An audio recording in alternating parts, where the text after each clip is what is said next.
Jin, Mac. what's up, man? How you doing? It's been a long time. Yeah. So just to, you know, we had a situation. Yeah. How many years ago was that? 16. 16. 16 and 17. That has. I'm gonna add one thing onto that though. This is technically our first time ever though in this type of space though. Like Yeah, in this actually space. face to face talking. Before we do that, Yeah. it's been 16 years before our first encounter. Right? Yeah. Yeah. And that was our first encounter Ever. ever, right? Yeah. And then does it feel like 16 years? Yes and no. Yes and no. No in the sense that it don't seem like that much time has passed. But yes, as I look back on where life has brought me, and I'm guessing you as well, in these last decade plus. So it's crazy. Yeah, it's definitely crazy. So I mean, before we start, I wanna, even though we did see each other one time for like a couple minutes, Yeah. it was like really brief. Yeah. I want to take the time to apologize, right, to you. Yeah. And also to LS, and everybody that involved, like the family members. Yeah. And everybody that you know what I mean. I never really even thought I would ever do that. But now sitting here with you in front of me, I feel compelled to do so because, at the end of the day, we become men by not what we do, but how we respond to certain things and how we know, how we realize our own mistakes. Yeah. And how we take the initiative to, make things right. You know what I'm saying? Yeah. So I'm add on to that. Yeah. Look, I can't speak on behalf of LS, who's not here, right? Yeah. And I mean physically, he's here with us in the world, but I mean with us here right now. But right. I think that it is important for me as Jin to speak on his involvement in this because he is a big part of this situation, right? So I didn't know what to expect coming into this, what you would say, but I think that for me, I receive your apology, and it's in a sense of because I know that. When you hit me up about this, you really emphasize that this is bigger than both of us. And I think that's what really has me sitting in this seat. Bigger than you, bigger than me, and whoever's watching this out there, that they can see that there can be healing and everything. And it's different times for everyone, right? And I just want to sit here and wish LS, all the best too, like you said, right. Because prior to this whole situation, me and him never really had a chance to really build too. And I don't know if it's because of this scenario that just pushed all of us in different directions in our lives. You know what I mean? So, but that's outside of this. But I think it's big that we're able to have this moment here. So right, I feel, and that's why I pushed this so hard because of how powerful I know it would be. You know what I'm saying? So just to go back, our situation, we had a situation, and this was in a club in Chinatown. Yeah. You're not originally from Chinatown, right? Nah. How often were you in Chinatown around that time? So, I mean, I was born and raised in Miami, and then I moved to New York kind of around the time I was trying to really get into this music thing. So this is like 2001, roughly. Uh-huh. And naturally, even though I'm not from New York, here's the thing. I think when I was young, I would come up a lot. My grandparents were up here and come up for the summertime. And naturally, they lived right next to Chinatown. So I did feel like Chinatown was part of my childhood. Right. Probably not in the sense of actual teens or yourself that were born and raised and grew up in Chinatown. Right. So if we talk about that, the evening, I mean, it wasn't like, my go-to, but I was in Chinatown a lot. But not that spot, though. Yeah, That's the thing. Were you familiar with that type of environment? Yeah. We talking about manning up. We talking about growing up. I think if I were to really revisit that whole chapter of my life, not only just being in that club, I think in general, I had a lot of like naiveness in me as far as just thinking that, it's good out here. You know what I mean? I like, here's the thing. I didn't, like I said, I emphasize it too. I didn't grow up in the street, the street shit. I'll just say it like that. But I also didn't grow up a doofus, you know what I mean? Like in Miami and Florida, I see what's going on. I see what to be aware of, what are the pitfalls of life, because the people around me are dealing with it on a daily basis. Right. So I think coming to New York, there was that time where it's new territory, new surroundings, and there's probably less caution than there should have been. specifically with those type of spots. You know what I mean? So it's, you know, I don't even know what night it was, whether it was Friday, Saturday, Monday, whatever. But it was like I'm in there, and I think if there's one thing I feel I learned about it, and I would pass on to young people or my kids, is that you know, things can happen in the blink of an eye. You can't control everything, but you can be wise about where you go and whatnot. So. So I want to give you a little bit, like, I mean, I said this in a couple interviews or some shit, but I really didn't go into depth, you know what I mean? So I want to kind of give you what was going on with me at that time, you know what I'm saying? So, and to everybody, so basically, if you didn't know, I went to prison in the early 2000s for an incident involving Jin. And, you know, it's out there already, so you can go check it out. But this is what this is all about. This is me sitting down with him after all of those years. And I want to let you know what was going on with me at that time, right? Yeah. So at that time, I had just came home from prison. I was home for like, at that day, it was probably like a little less than 6 months, right? I had just came home. When I came home, I decided to start a rap career. I wanted to be a rapper. Yeah.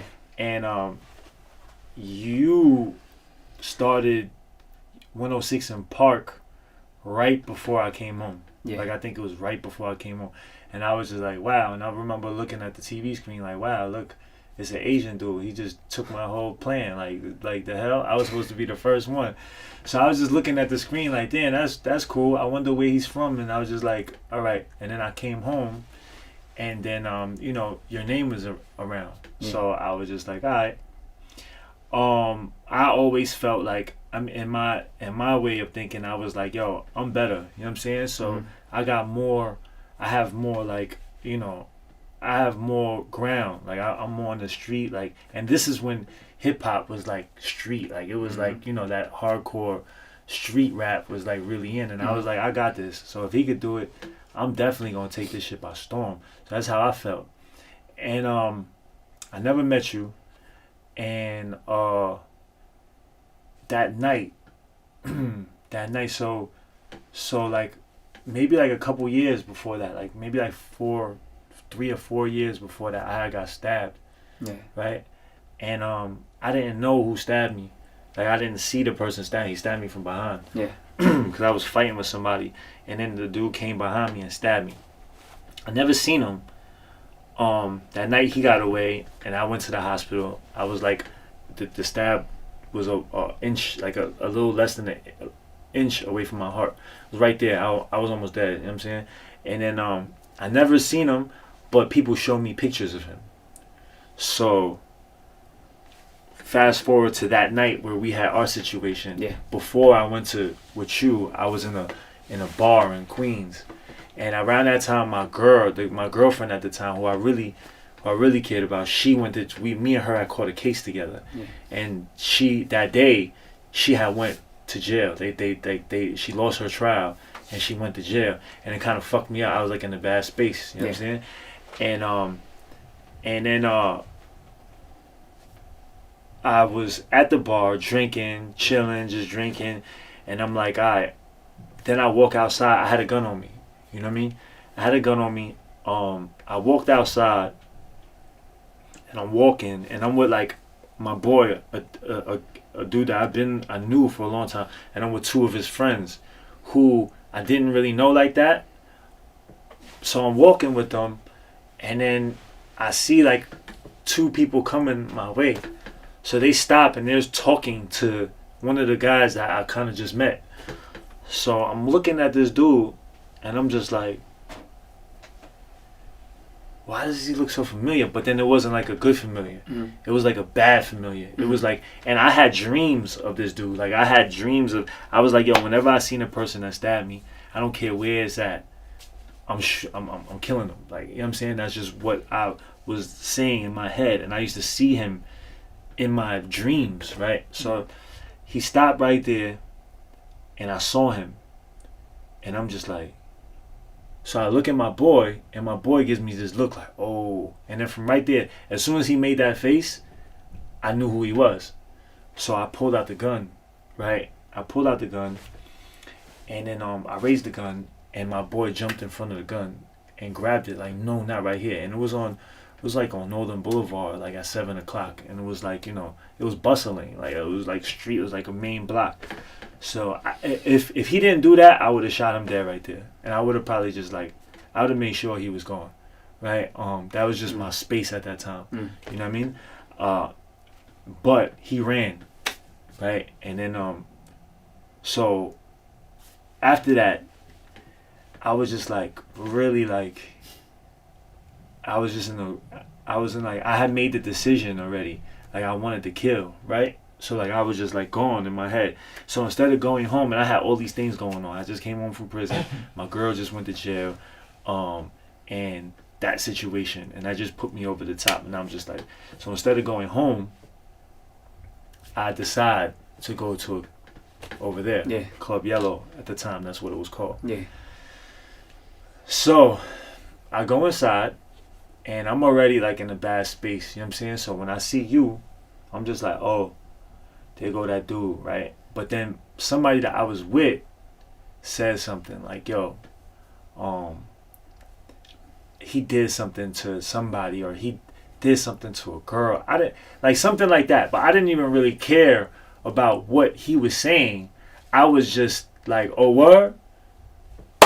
Because I'm already like, I was just looking for a reason to lash out. Yeah, so right there, I think I need to have clarity too, that in my heart, in Jin's life, Jin's eyes, I'm not saying that like, yo, I was ever like an angel in my life, but I never did harm to no one, right? So, and I say that with peace. So I'm just saying, like, as I'm listening to you share, right? I know you just said, yo, I don't even care what the guy said to me. My sights was locked in already. But just hearing that kind of description of the things unfolding, I think to me that's an important part to clarify. Definitely. In my heart, I know that, yo, I've never done anybody. I think it was dirty. Something like you was messing with somebody's girl or something like that. Well, yeah. So to me, I think it is important to, if we throwing this overall out there, definitely. You know that I you know, yo, that was never the thing for Jin, never the thing for me, which is like, oh, that's someone's girl, I'm on that, never, you know. So, and I'm one of those people that's like, yo, I feel like the more you try to defend something, the more it seems like, why are you defending? But at times there needs to be clarity. So that's the only one thing I would want to clarify, because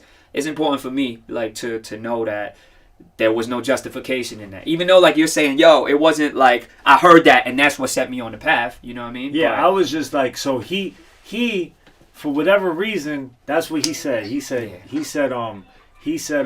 for whatever reason, he was like, oh, for whatever reason, he was like, yo, I don't like him because he did something. Gotcha. You know, he messed with. I don't even remember. I don't even care. I was just at the bar and I was like, oh, what? Who, him? I was like, all right, let's run down on him. He got that chain on. I want that. You know what I'm saying? Yeah. So that's what I said to in my head. You know what I'm saying? Because I'm like, oh, what?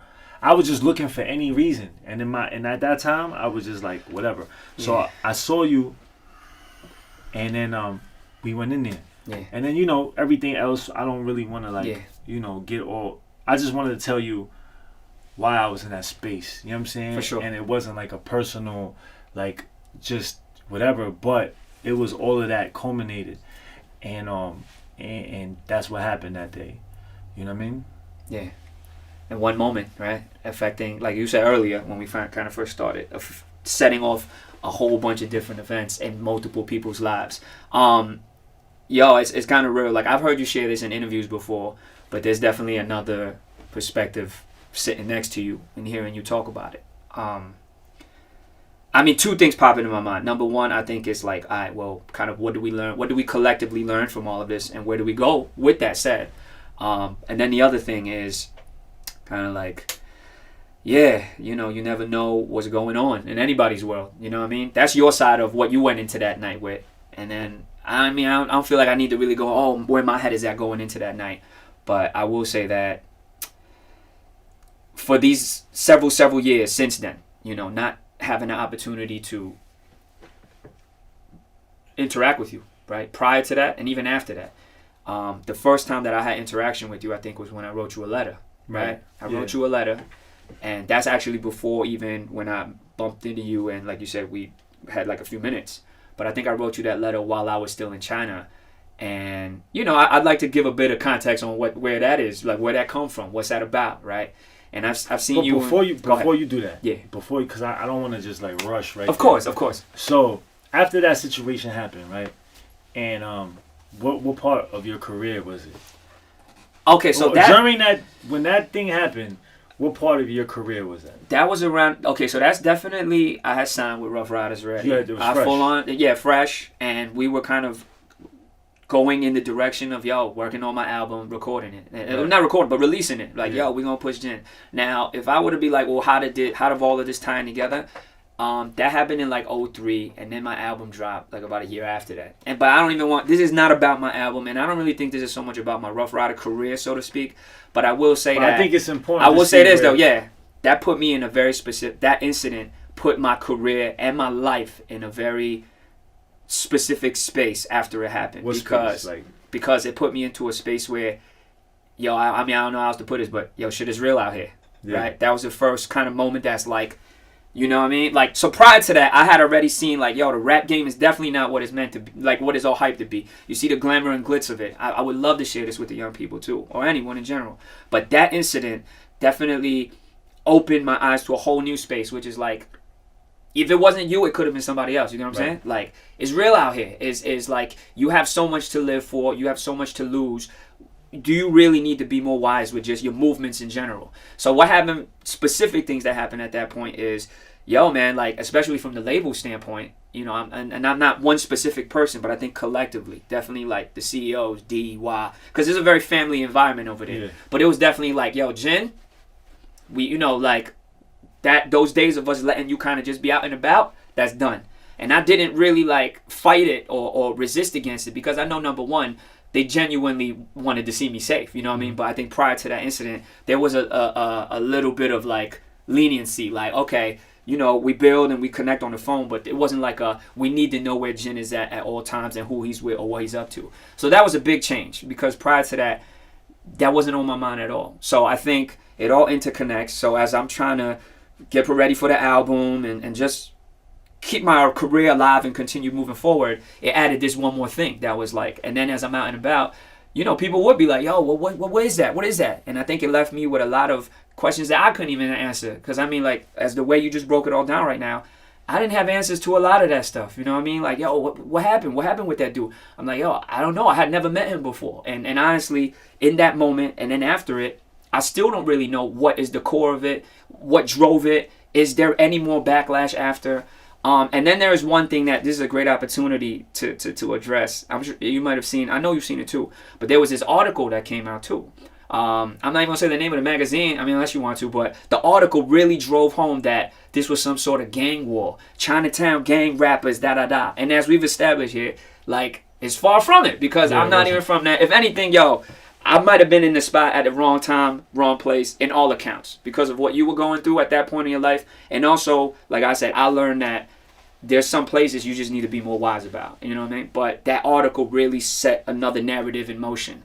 And that's something that, I don't want to say it was a burden, but it followed me for many years, which is like, people are like, so is he, was it a gang war? Was it not? Like, what, like, you know what I mean? And that's kind of just the main thing, that if I can kind of share my side of it, not only just during the incident, but even the years following it.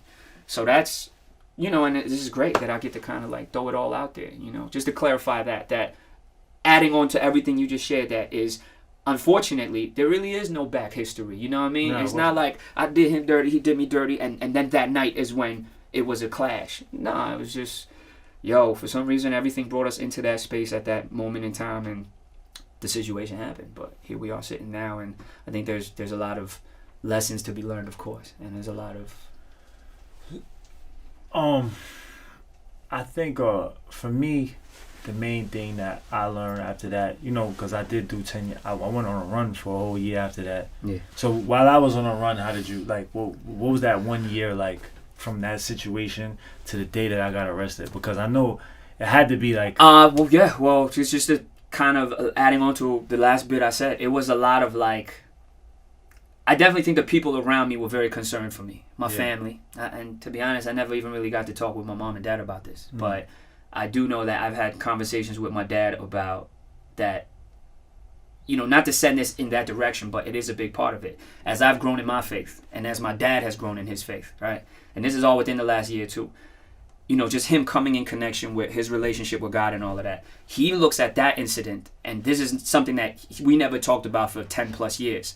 But as he's coming into the space now, he's like, son, he said it in Chinese, but he's like, son, like, we are really blessed, right? And that's why his faith is so strengthened, because he looks on his own life, and I'm not going to speak on my pop's life, but he looked, because he was actually, as it wasn't for me, he actually grew up in New York, in Chinatown. And we're talking, 70s, 80s, right? So he says, as he looks at his own life and his path and all of the different circumstances, and then looks at me, and then particularly with that incident, he's just like, there's no reason or possibility for him at all not to see kind of God's grace and presence in his life through all of it. And then, so I don't want to speak too much on his experience, because that he owns that. But to answer your question, I think that's something that for many years, worried them. Even after, right? It's just like, this is the line of work that, and it's easy for parents to just attach that to their life. They won't see it as an isolated incident. So following that, maybe every time I am out on the road for a show, or even when even in real time, 2020, I need to go to China for work or whatever, and that's why the faith is so big for them, mom and dad, because they're like, well, we can't, just completely not go live our lives, you know what I mean? But there's that thing on their mind. It's like, okay, well, he's going to these environments, these places that there's just possibility for a lot of outcomes. But that's anywhere we go in life, right. You know what I mean? But that's something that I don't think it was until the last year or two that honestly, me and my mom ain't really talk about it, but me and my pops have. And does your parents know that we're having this? They don't. They don't. Not right now. I'll probably tell them after we're done and I walk out of here. Yeah. That's what Chinese kids do, right? Right. Tell them after. I didn't tell them I wanted to be a rapper till after I got signed. Yeah, I definitely want to, definitely want to apologize to your parents, because I know it, my parents too, my mom too. Like, that one incident, that one choice, I bet changed, like, not just me, you, and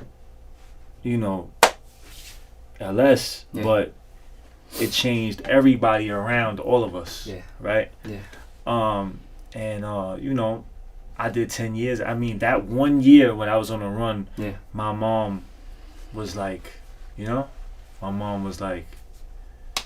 she was going through it. You know what I mean? So just as much as your mother and even his mother and his parents and all of our families, like, really, really paid for that. You know what I mean?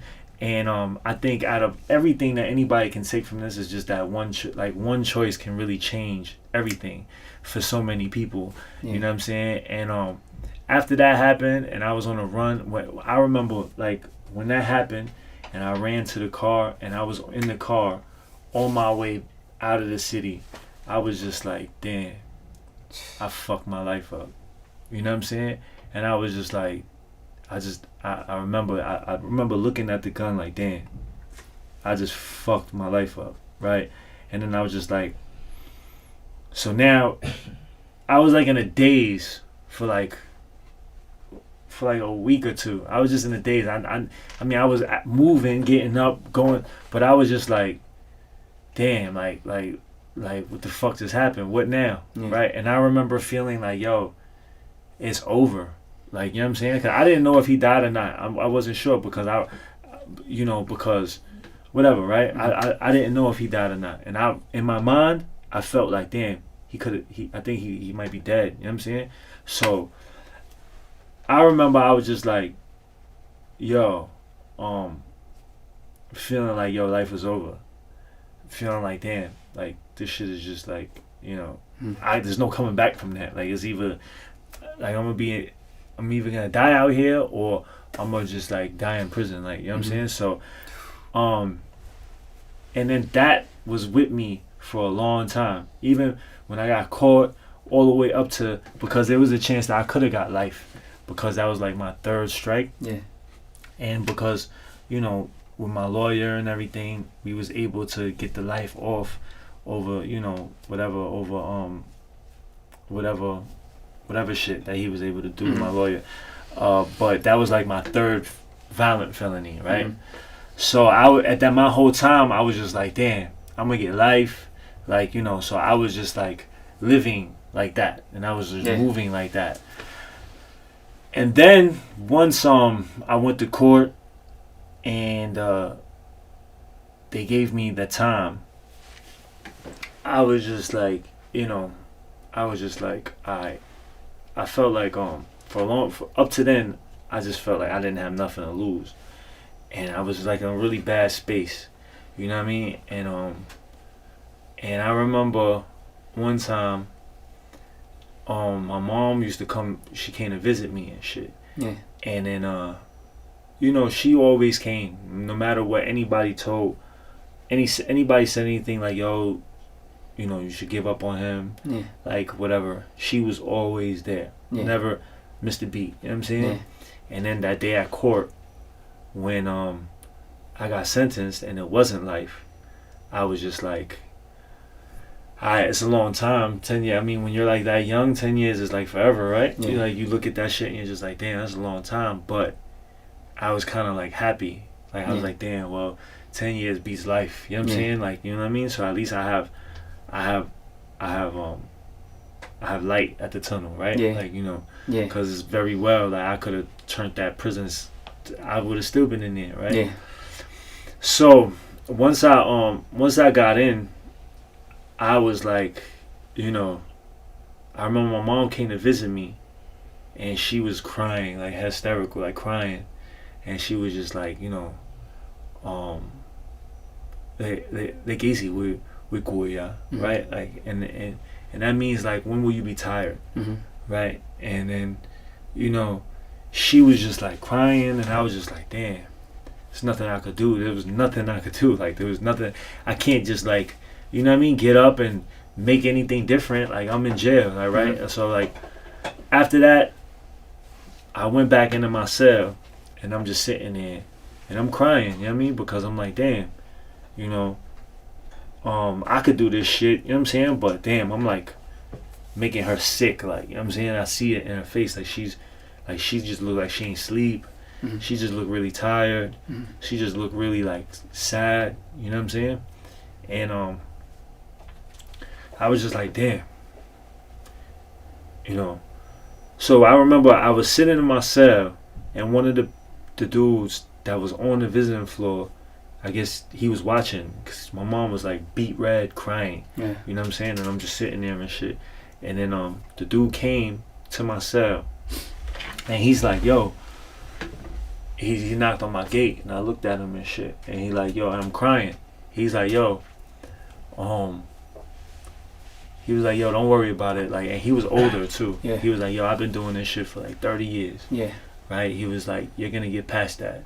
You know what I mean? But you have a choice right now. You got two choices right now. You know what I'm saying?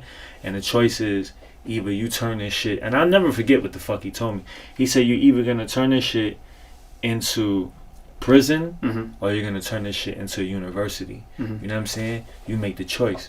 So I'm just like, what you talking about? You know what I'm saying? And he was like, yo, you either do your time like you're in prison, or you do your time like you're in school. You know what I'm saying? And then you make this time work for you. You know what I mean? Yeah. So when you come out, you're not the same So at person. this point, how long had you been into the bid already? Do you remember? I was in there for like a year and some Oh, change. so this is early when you met this older dude that said this to you. Like, cause I was on Rikers Island for a little bit. Yeah. Right, and then I went to my prison, like, and that was where I seen it. This guy. Because that whole year that I was on Rikers Island, I didn't know how much time I would get. So I was still fighting. I was like cutting. I was like, you know what I mean, like doing all the jail shit. Because I felt like I was gonna be in there for a while. So fuck it. Like, if I'm gonna be in here, I might as well finish it up. You know what I mean? So I was just doing all of that, right? And that's why I got stabbed. I cut. I did all of that, right? And then once I had that visit, it was a shift there, right? It was just like, all right, either I'm gonna be doing this jail shit and I'm gonna end up either getting more time or getting hurt in there, or I'm gonna just fucking like, do my best to make my time work for me, right? Yeah. And make my mother proud, like, cause I gotta do something, cause I like sitting there watching her that day, it just really like fucked me up, and it made me feel like I don't want to do this to her. You know what I'm saying? Yeah. So, and I just realized like I was mad selfish. Like I'm just like, just doing all this shit, and I'm just hurting really her. You know what I'm saying? So I'm just like, all right, let me use this time for something. Let me just like, you know. So, and then I went to school. You know what I'm saying? I got my fucking GED, or I got whatever I want. They had college there. I did college. I just read books, and I just spent my time. I still got into bullshit. I was still never really fully out the bullshit, but for the most part, I made the decision to change my life. You know what I'm saying? No doubt. It's crazy. I mean, even the more I listen to you talk about it, naturally, like, it challenges me to reflect a lot about from that night onward, you know, where my, now I don't even want to say just career, but where my life has taken me, you know? Right. And I guess just in reality, my life, as I look at my life, is very much tied to my career. Because for a long time, I found my identity in that. I found my identity as not so much just, yo, you know, the Asian rap dude, but just in my craft. You know what I mean? The MC, I'm a hip hop head. This has been my childhood dream. And I think from that night, it did set a path in motion, which is, yo, you know, as I went through the ups and downs of my career, it made me also question a lot about, yo, what's my worth as a person, you know?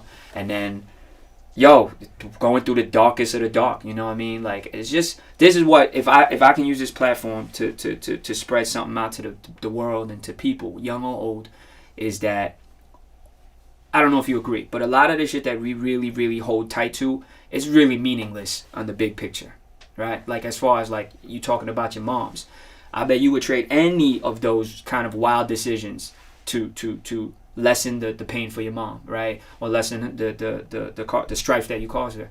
And I'm looking at like just all of the things that I used to cherish so much, and I'm like, you know what, that wasn't even really that serious, you know what I mean? And then now as I'm a family man and I get into that chapter of my life, it's even more so, you know, which is why like this something like what we're doing here, I only step into it in faith because it's bigger than me and you. But I'm thinking about my kids too. Like, you know, as they get older, the decisions they make in life, what can they learn from this? Something that their daddy was attached to. Like, what can they learn from it? And I hopefully, they can see the grace in their life too. As far as like, wow, all of these things could have went way left, you know, but for whatever reason, you know, and then, but yeah, I know I mentioned it before, but I do want to touch on that letter. No, now it's time. The letter? Let's talk about the letter. Because so I just wanted to give it some like timeline. Yeah, I wanted to give it some. So the letter is I think I wrote it. I don't know if you remember. I wrote it maybe like probably 2009, 2010. Yeah. Yeah, if you remember about that time. When you got it. Wait. Close to that. I know because it was definitely around the time that I was in Hong Kong. So yeah, it was in Hong Kong. It was addressed Hong Kong. Yeah, because I sent it to you from Hong Kong. But I think it was like more like 2013. Okay, so closer. Okay, so post 2010. So here's kind of where the letter comes from. I think prior to the letter, it definitely wasn't like, yo, this thing isn't on my mind. This individual isn't on my mind. This situation isn't on my mind. No, it's with me. You know, something like that. In the midst of all the ups and downs of my career, that thing... You had your kids yet at that time? I had my firstborn. I had my firstborn. So, I had my firstborn, and I think a critical piece of it is, yes, I don't know how, when, why, but your name and your kind of status had somehow just came up to me. Either that you were about to come out or you had been in there for X amount of time. I don't know what it was, but something ultimately drove me to, I guess, correspond with you, right? So, and this is all the power of the internet. Like, I was like, man, how do I even start? And I was just like, well, let me see where he might be or if there's a way for me to send him a letter, right? And that's kind of really just the backstory of it. So it wasn't like someone said, hey, man, yo, you should hit him up. Or someone said, yo, man, what's up with that guy? At that point in life, I was just like, yo, I want to hit him up. But here was the challenge for me. What the heck? What do I say to you? You know what I mean? Because like I said, I think an important part is we never had any history or dialogue at all. You know what I mean? So if I hit you up, clearly... there's this notion of like, oh, you know, why you hitting me up now? What do you have to say to me? So my reservation was just like, why are you hitting him up, Jin? And if you do hit him up, you do send him this letter, what do you want to say to him? So, you know, I prayed a lot about it. So it wasn't like an impulse decision. And I think I never got to tell you that. It was definitely a lot of prayer, a lot of thought of like, what could be the backlash? Could he take this? What way could he possibly take this, right? But in the end, I was like, well, if you know your intention is pure, and you know you reaching out whether it's like an olive branch or whether you're reaching out on some, yo, do we both have closure on this? Like, what's good? You know what I mean? Whatever it may be, as long as you know you're reaching with pure intentions, go ahead and do it. How did you think that I was going to take that? I was definitely leaning more towards like cautiousness. Cause I don't know, you know what I mean? Like there's zero interaction, so I was more cautious about that. You would possibly take it in the wrong way, like in a way of like fear, right? Or take it but I gotta say it wasn't though, you know what I mean? Like, and that was important to me. Even coming into this, I was like, yo, why are you going to sit down with this man?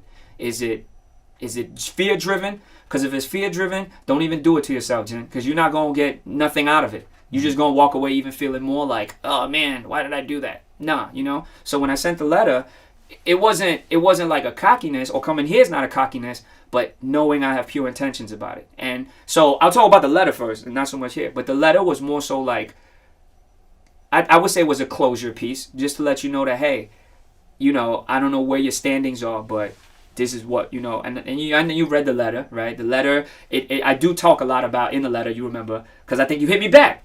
That's right. Yeah, you wrote me back. And in your letter, you referenced back about what I wrote to you, which was, it was a very spiritual driven letter. And I think that's what I remember a lot about it.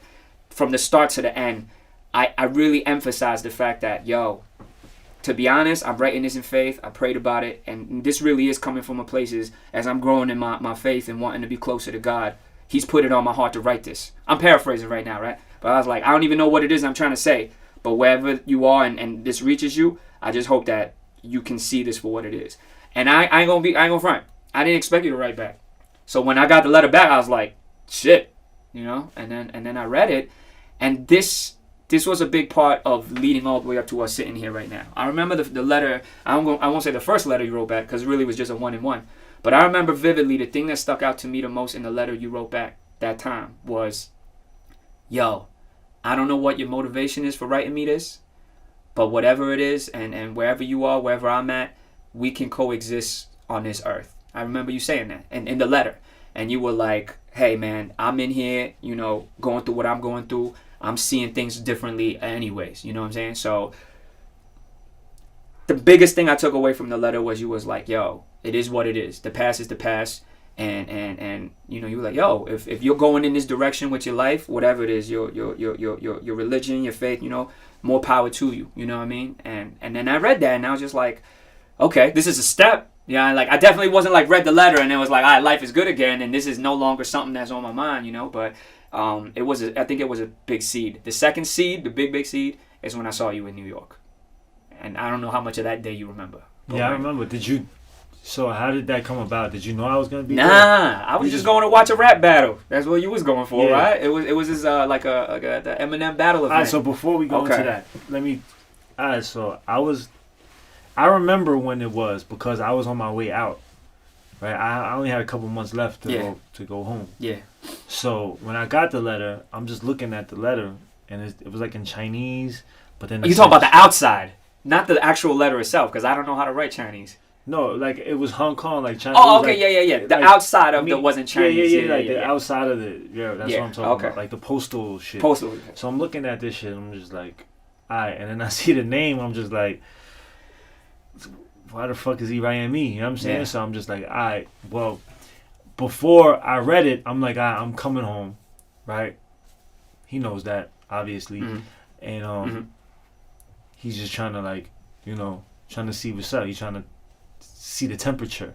You know what I mean? That's a good way of putting it. Right. And I mean, it's, why wouldn't you, right? Because you now you have a family, you know what I'm saying? That's not what you, and I'm sure throughout that 10-year span, that was always looming around, like, damn, you know what I mean? Like, you know, and now once it got close, it was like, okay, you know. So when I read the letter, I'm just like, alright, you know, I saw, like I said, it was like a really, you used a lot of spiritual shit, like a lot of God stuff. Yeah. And I'm just like, bro, you could have just came out and just asked, like, are we good? Like, you know what I'm saying? Like, are we good? Like, you know what I mean? And then I was just like, alright. In my mind, I'm like, I don't want no problems. Like, you know what I'm saying? I don't want you to feel scared. You know what I mean? Because I don't have no intentions of doing anything to you. And I don't want you to feel like that. Because at the end of the day, I'm coming home from prison. Don't want to go back to prison for some shit I don't even have no, You know, I don't want you to fit. If I Yeah. see you somewhere, then you be like, yo, and then like, you know what I mean? Like maybe somebody does something. I didn't want none of that because I knew that I was over that. Like that shit. It was a decision that I made. I wasn't proud of. You know what I mean? And I was ready to move on with my life. You know what I'm saying? So when I saw the letter, I'm just like, yo, let me just let this guy know that we're good. Like, you know what I'm saying? Like, we're good. We're not going to be friends. I don't want, like, you know what I'm saying? We're cool. You know what I'm saying? But we can coexist. You don't have to worry about me, bro. Like, I'm not coming out on a Jin hunt. Like, I'm not doing that. You know what I'm saying? So when I saw that, I wanted to respond immediately. You know what I mean? Just so I could clear the air on it. Yeah. So that day, now going to the so day, now when I came home, 34th Street. Yeah, I We'll came set the home. picture. I came home and I'm just like, you know.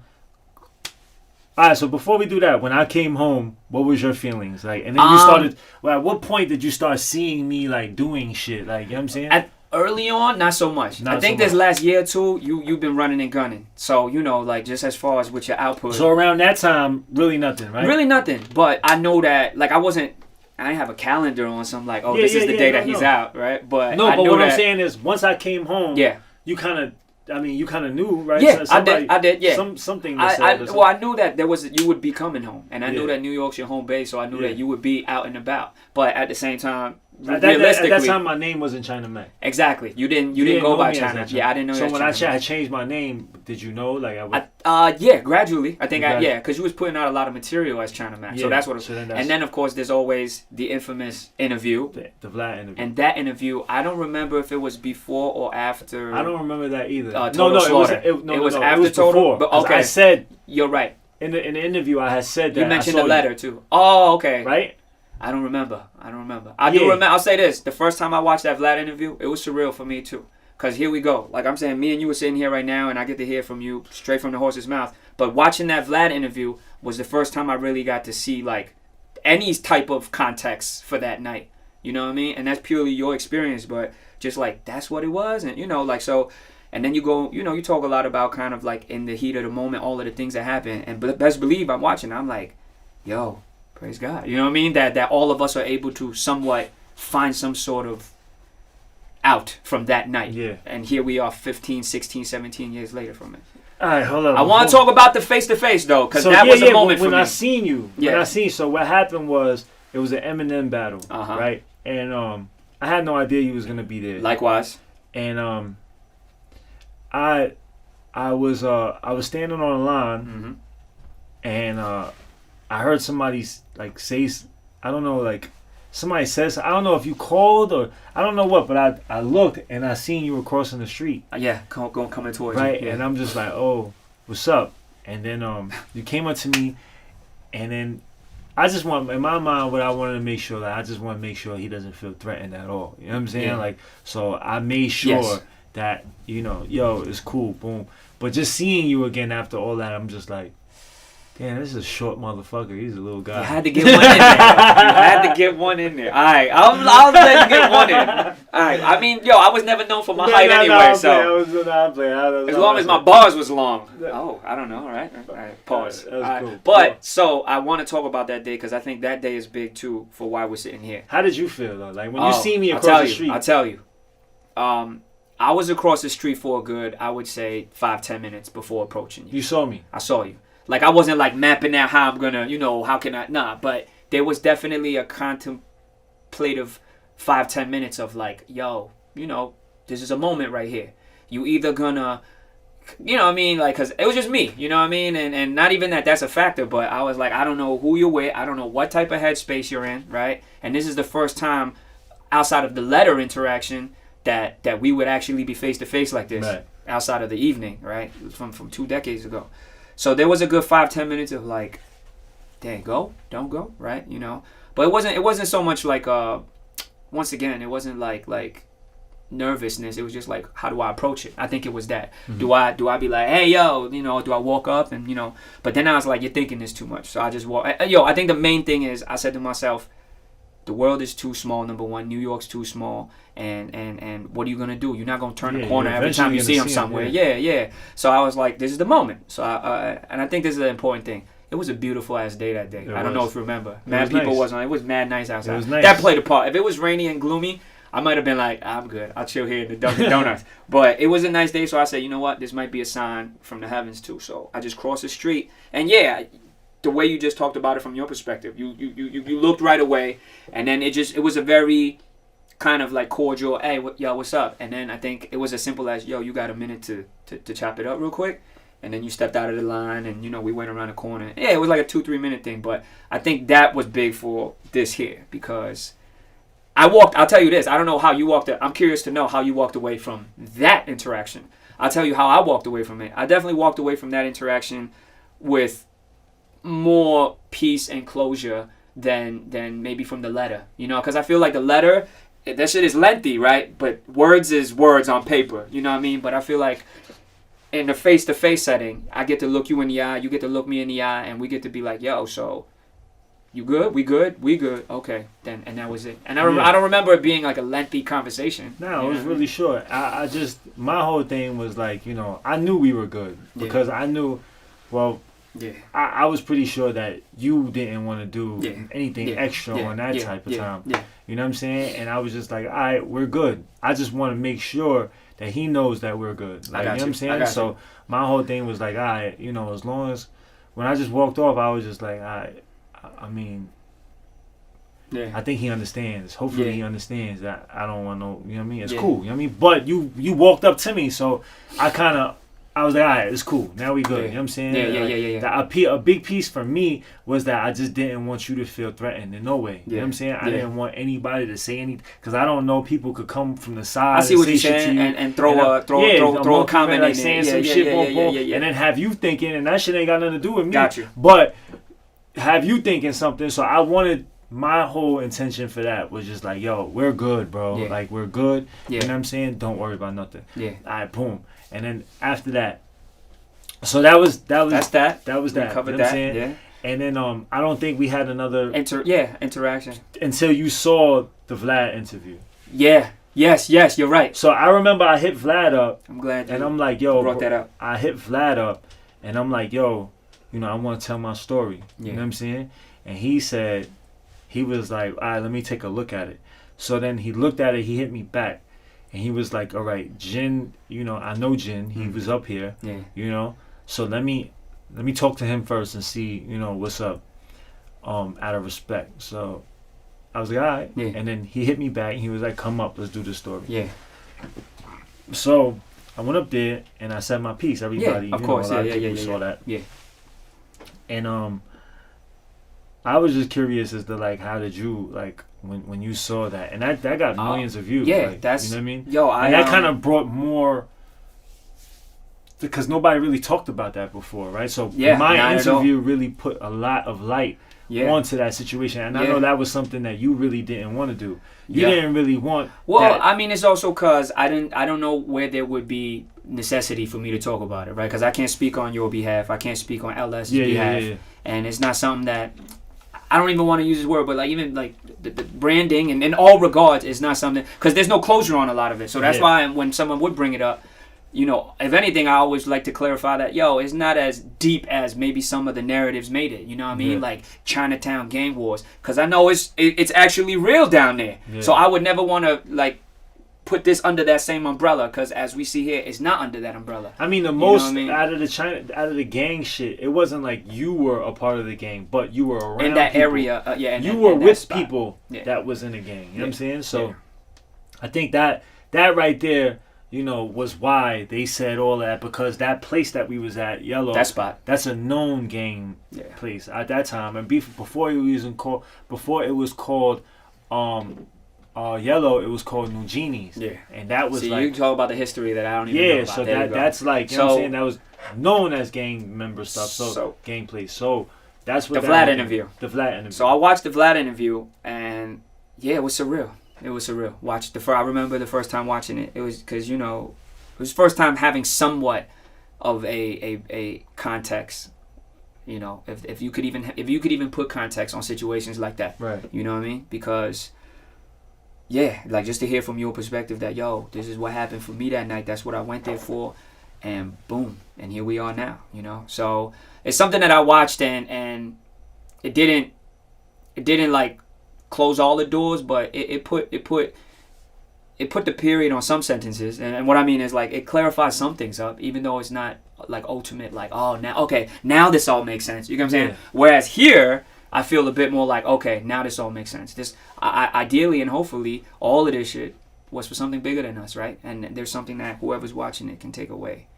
So I've been doing my thing. You went to China, right? Yeah. So why did you go to China? Okay, so let's see. You know, I don't want to make this about it, but it's cool that it's cool that I can kind of put context on this. So following the incident, I was still with Rough Riders for some time. I was with them for like a good another 4 or 5 years. Mm-hmm. I split with them in 06.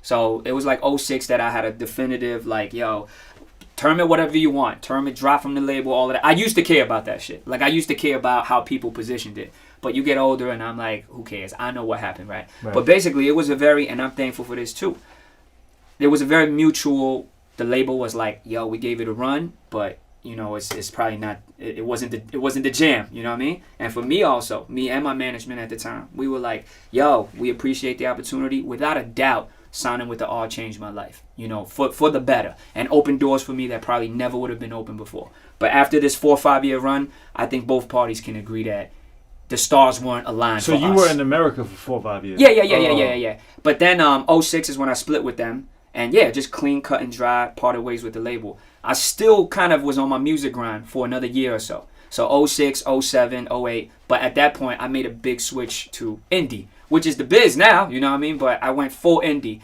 I mean, full indie as in like, yo, I'm finding a spot to record my project, and then I'm like selling it on my MySpace page. So yo, it's a big strike to anybody's ego, you know what I mean? Especially because I was riding this major wave, but now, my mentality was like, one, I love this music stuff, and two, yo, I gotta grind. Like, if nobody gonna feed me, I gotta feed myself. So for like 2 years, that was the space I was in, all the way till about the end of 07. In New York. This is all still in New York, yeah. About towards the end of 07, going into 08, yo, I just couldn't fight no more. Like, meaning like it was weighing too heavy on me. And this is, I've talked a lot about this in interviews, but it's kind of interesting to share with you about it and with this audience, is that towards the end of 07, like everything, all of it culminated. The career stuff, the incident, my own personal inner demons and struggles and stuff completely defeated me. And I was just like, I'm done with the rap game.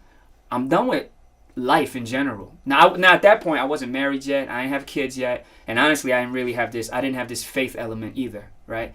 I was just in a dark place. Like, I would never want to compare it to people that go to the point where they actually take their own lives. But that's why I'm never so quick to judge at all when we see someone take their own lives. Whether it's a regular, you know, like not a celebrity that happens on a regular, or if it is like a high profile of all these, you know, celebrities that we know that you're like, yo, he had it all. Why would he do it? You know, when people judge, I've never been fully diagnosed, and I'm not gonna jump off the ledge and say that's what I had, but I know the dark place that I was in, and I know that there was only a couple of key things that kept my head above the water. So my family, right? She wasn't my wife yet then, but she's my wife now, Carol, right? And I was just down, just like, yo, I'm sick of the rap game. I'm sick of everything. I'm sick of this world. All the way until 08, I had this chance to go to China. So this is where the China thing comes in. Not even China, to be honest. Hong Kong. Specifically. Because if you put it in context, China is like, bang. Hong Kong is just right there, exactly. But that's our home, right? So, you know, it's love. But I had a chance to go there and do music in Cantonese. And it was something that, honestly, it wasn't even me saying like, oh, I'm going to come out here and kill it and take over. It was more so like, yo, I'm this close to going down to Best Buy and seeing if I could drop an application off. You know what I mean? Or Home Depot. And that's not a shot at Best Buy or Home Depot. Actually, that time and space made me have so much more respect and appreciation for people that do work those 9 to 5s, whether it's in an office or in any type of capacity. You know, and that's what my mom and dad came up off of too. Just that family takeout restaurant, you know, you busting your ass, but you're really not seeing the fruits of your labor. And as I was young, I never understood that. Y'all work so hard only to struggle with which bill to pay, right? So when I had this chance to go to Hong Kong, I was like, shoot, I'll go there for 2 months, 3 months, however long I can juice out of it. But then I just ended up staying for like 5-6 years until I transitioned back. Now, by the time I transitioned back, that was already like wife, my firstborn was already, you know, and those 4 or 5 years out there was hard, you know what I mean? Because, like, yeah, there's that fascination of like, oh yeah, this is the Chinese dude that was in America, right, battling on BT. That's cute and all, but at the end of the day, they still weren't looking at me as one of them. You know what I mean? Like, his Chinese isn't good. You know, he can't read or write it. Like, you know, like he's not born here. He's westernized. So the first 2-3 years, it was me kind of working my way through that and finding kind of whatever my voice was gonna be. So that's that chapter of it, the Hong Kong China chapter. Yeah. And the faith is in there too, meaning like that's where all of this, you know, when you hear those words of like, oh, Jin became a Christian rapper, or like, yo, why's Jin, every now and then we hear him talking about this God stuff. That's there. That like meaning it's those years in Hong Kong, which surprised me that really caught fire and kicked on. But the seeds were planted when I was young though. Like, you know, that auntie, that, you know, when I was young, I was like, you know, Jesus loves you, right? And, you know, as a kid, you're like, yeah, I know. But it don't really mean much, you know what I mean? It don't mean more. You started doing movies and stuff, right? In China? Yeah. Yeah, in China. Yeah. So it's all those things. The work stuff was great, but to me, I think what really was fruitful in China was just growing up as a man, you know? I mean, that's where I wrote the letter to you. So I think about these things too. Like, if it wasn't out there and I didn't go through that process, would I have had the faith or taken the initiative to be like, yo, let me send him this, however he takes it, and whatever time frame it is that I'm sending it to him. So it's all connected now that we talk about it. Right. It's kind of crazy. Yeah, so it is crazy. I mean, just sitting there. So I was like, I really didn't think about contacting you and doing this until recently. Until like I'm like, I started seeing you. I started seeing like something in China, right? And I'm just like, and then I read some comments and people were like, you know, people were like saying certain things about our situation, and people were saying like, you know, how it would be dope. I read a comment somewhere how it would be dope if me and you could like just like, you know, get past that, right, and kind of forgive. And I was just like, yo, that would be so dope. I said, yo, that would be dope. Yeah, that would be dope because we already forget. I mean, I didn't hold you for anything. I mean, you did, you know, you told the police about stuff, but I never held you like anything. Like, I didn't say like, you know what I mean? In my mind, I never looked at you. You know, that there's that too. I think there's 2 comments I want to make about that. Honestly, like, I feel like I did what was right. You know what I mean? But I'll add on to that I feel when you did the interview, this stuck out to me when you did the Vlad joint. When you were like, yo, if there's anything I can kind of say in regards to Jin, and that is he did what he had to do. And he did what was right, actually. You know what I mean? Like, I don't hold Jin to that. And I got to say, when you said that, it sat with me in a way. Because, like, you know, it's hard to say, yo, I don't care what the trolls think and what the comments think and then other people think, right? And I truly don't, because at the end of the day, they're not in my shoes, they're not in my life. But for anyone that's involved in the situation, like for you to say it, it means more than for them to say it. You know what I mean? And not to say that I wasn't like out looking for validation on whatever decision I made at the time, you know, because I was trying to do what was right for not only for myself but for LS too, you know? But I think that's an important part that I would want the young people to know, and I think for you to bring it up in the Vlad interview, I hope that clarifies a lot of that too, that culture, what is right and what is wrong, you know what I mean? And we don't need to drop names right now, but yeah, there's like a lot of this going on, even if you think about it in the last few months and this past year, of like, yo, who got caught up in what and what did they say and what they didn't say and put who on the stand and who didn't go on the stand. You know what I'm saying? So I never held you on that. Like, I never felt like, you know, I never held anything against you on that. You know what I'm saying? So my whole thing with you was like, you know, there's really, you know, it wasn't even like I had to forgive you. I was just like, all right, we good. You know what I'm saying? Yeah. So, you were talking about the comments. Right, yo, so I was like, but it would be dope for us to like just have a conversation, right? And just to, you know, me see where your points and where you were at and what was going on, how it affected you and how you grew from it. You know what I'm saying? And you see my points and we just like do more than coexist now and just kind of forgive each other like in person. And I was like, that would be super dope, not just for us and not just for the content, but for the vibe that we're gonna give out, right? The lessons that we're gonna give out. Because I honestly, I don't know if this has been done before, where it's like, entertainment people, people in the entertainment that had a real life issue that escalated into something that, real stuff where affected people lives, where people were hurt, where somebody was hurt, and like where somebody went to prison for a long time, and family, and this is like real street shit. It was like real street shit, but and for us to come back after years and really like sit down and have a conversation and really understand each other, come to understanding and forgive each other. You know what I'm saying? And I don't think that's ever been done. And I was like, that would be so powerful for the youth, for the other people that are just watching. And I think that would make a big statement. I think I was talking to you at first and I didn't know if you were going to do it. You know what I'm saying? And I don't know, I don't think you knew you was going to do it. You know what I'm saying? Because I sensed that you were really like, you didn't know if you wanted to do it or not. We've been talking about it just for a while, right? Yeah. How long have we been talking? I would say a good 3 to 4 months. Yeah, 3 to 4 months. From the initial conversations. Right. Yeah. And now it's still like, even up to this day, I was just like, I don't know if he's going to pull out or whatever. Not because of anything, but just because, like, this is serious shit. You know what I'm saying? And this is like, I don't know if you would be comfortable with but, and I was telling you that, it's not about you and it's not about me. This is about the message that we put out there, and this is about, showing people that things can go wrong. You know what I'm saying? We can hate, we can have like,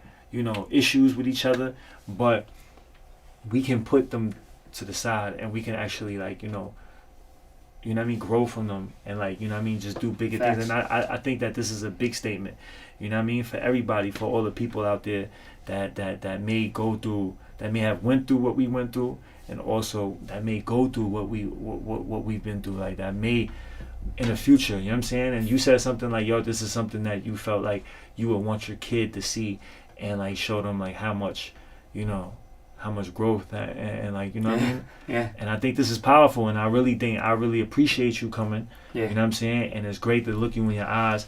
First time ever. You know what I'm saying? Look you in your eyes and like, really have and we gave it, and the good thing is we gave it enough time to let it breathe. You know what I'm saying? Like, it's been enough time. Like, even though it's been 10 years since when I came home, 10 or 11 years when I came home from the incident, but we needed time to make sure that, just to grow in this outside space and make sure that, whatever. And I think this is a great time because, what's today's date? It's the May. It's a tail end of Asian Heritage Month. So it's May 29th and May 20th is Asian Heritage Month. That's good. And it's great.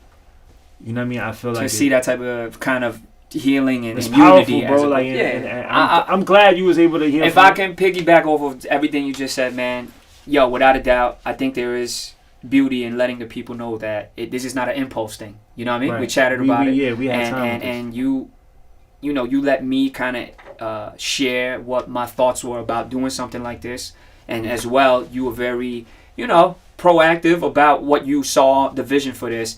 And I think the thing that really, really allowed it to happen is that we're both on the same page about this is bigger than me and you, right? And that the situation, the lessons, hopefully can be big for people. So, and that's kind of what I'm stepping into it with, man. So I'm glad that I pushed through it, and I'm glad that we're here. So now that you pushed through it, now that we like this is like we just did it. Yeah.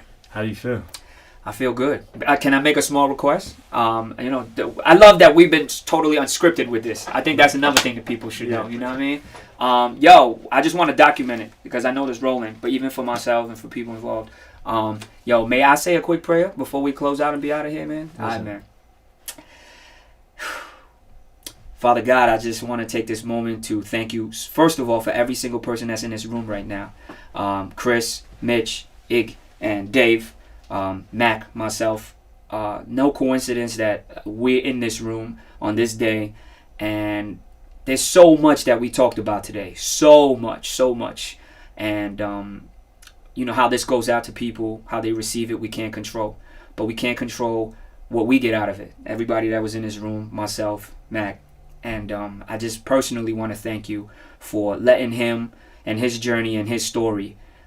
This big for me to say, not for me to say, but I'm really seeking strength and wisdom to say this, but I thank you for bringing him into my life the way that you did, and even the circumstances might have been a bit we can't see why that you would thank someone for doing that, Jin. But even though the circumstances were off, I'm thankful that he came into my life in this way, that we can have this moment right now, which I truly believe. I'm not a pastor. I never went to Bible school and none of that. But I truly believe if you want to see, real healing, you want to see real forgiveness, you want to see what God looks like in real life, I feel like this is one of those moments, So God, I personally thank you, and I'd like to, on behalf of everyone here, thank you. And however this hits people, we just leave it in your hands. And we know that we came into this with pure intentions. I also lift up LS. I lift up his family to you, God. And thank you. I think that's such an important piece of this. And hopefully, I don't know when, I don't know how, but hopefully there could be a time that we can all kind of look each other and say, that we've all grown, we've all moved past things, and we've all been able to heal from it. And I'm not saying I know when, I don't know how, and that's something I really pray for, God, for it to be really full circle like that. So I lift him up wherever he may be, wherever life brings him. I lift Mac up to you. And now myself, Lord, I thank you for just everything you blessed me with. And I just want to close on that. And thank you for letting us have this time in our lives right now. Thank you, Lord. In Jesus' name we pray. Amen. Amen. Thank you, brother. It's powerful shit, man. Thank you, bro. You alright? Yeah. I know, but before we getting into this, you were like taking deep breaths and like, you know what I mean? Like, it's heavy. How did you feel before stepping into this? Like, right? You mean before, arriving here today? Right, no, like, right, like, yeah, all of that, right. Leading up to going live on camera. Yeah. Excitement. I'll say if it was 100%, 85% excitement, 15% anxiety. I'm glad you pushed through it, bro. I was only 15%. Much love. 真係㗎。